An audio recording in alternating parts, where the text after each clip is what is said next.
मित्रांनो, आज मकर संक्रांत या बायकोनी पाया पडलं पाहिजेत का नाही नवऱ्याच्या? बायको माझ्या पाया पडली नाही, लय दुःख झालं.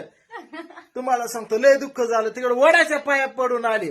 अगं मीच तुझा वड, मीच तुझं समज सर्वस्व. तिकडं पाया पडायचं, माझ्या पाया पडली नाही. आता मी म्हणल्यावर मला म्हणती थांबा थांबा, कुठे गेलं तुमचं पाय?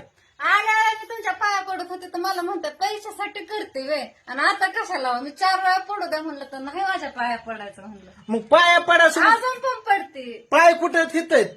हिने किशात हात घातला होता खाली वाकून माझ्या. आई. मी असं देवाकडे काहीतरी हिच्यासाठी प्रार्थना करा असं वर केलं तर वर किशात हात घातला.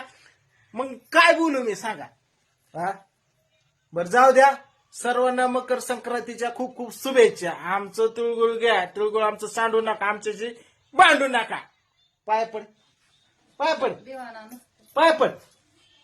हा, बघितलं का?